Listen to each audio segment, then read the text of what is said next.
Hey guys, Michael Block here at Arroyo Trabuco Golf Club. Got some exciting news. Starting in May, we have a bunker renovation happening with the help of our course designer, Casey O'Callahan.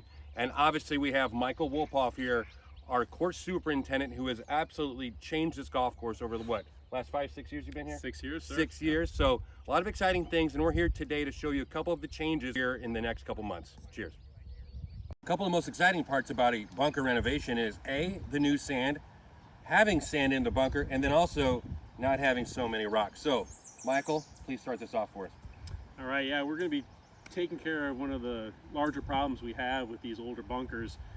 There's no liner in them to prevent any rock intrusion or soil coming into them, and our new bunkers are all going to have nice new liners to help that interface stay clean. And that's going to do a couple things. It's going to help keep these rocks out, which is a great thing.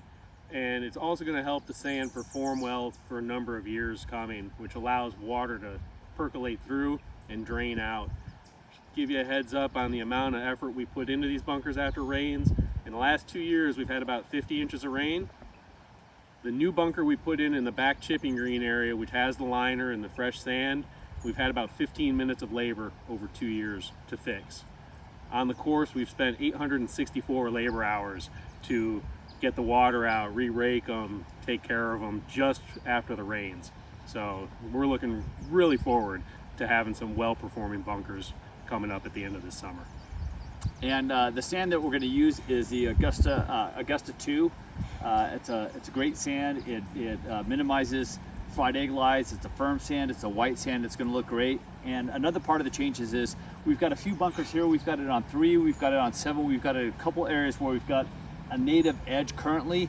It's turned out to be a big maintenance issue, and so both these bunkers, when we're going to rebuild them, there'll be probably a grass strip of about 6 feet between the native and the edge of the bunker throughout the golf course. For updates on our bunker renovation, check out our website, arroyotrabuco.com, and also our social media feeds on Facebook and Instagram. It's exciting times at Arroyo Trabuco Golf Club, and we appreciate your support.